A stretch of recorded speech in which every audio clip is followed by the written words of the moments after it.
So we've covered quite a bit in this particular module in terms of using SPSS to explore data and as well as to test some simple hypotheses.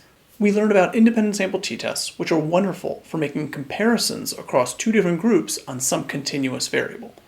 For example, if you want to know willingness to pay across two different groups like male or female participants, or if you want to know product favorability across two different groups like market segment 1 or market segment 2, t-tests are a wonderful approach. We learned about ANOVA, which allows you to compare as many different levels of a categorical variable on a single continuous outcome variable. So for instance, if you have 5 or 6 different market segments and you want to see favorability across each of them, ANOVA is a quick and easy way to do that, though do remember that when you're running multiple comparisons, you need to adjust for that with something like a Bonferroni correction for multiple comparisons. And finally, we learned about crosstabs, which are wonderful for comparing two different categorical variables to one another to see if there's any association between those two.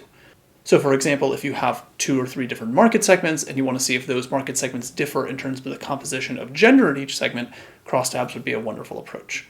Next week, we're going to dig into regression and get into even more advanced analysis using SPSS.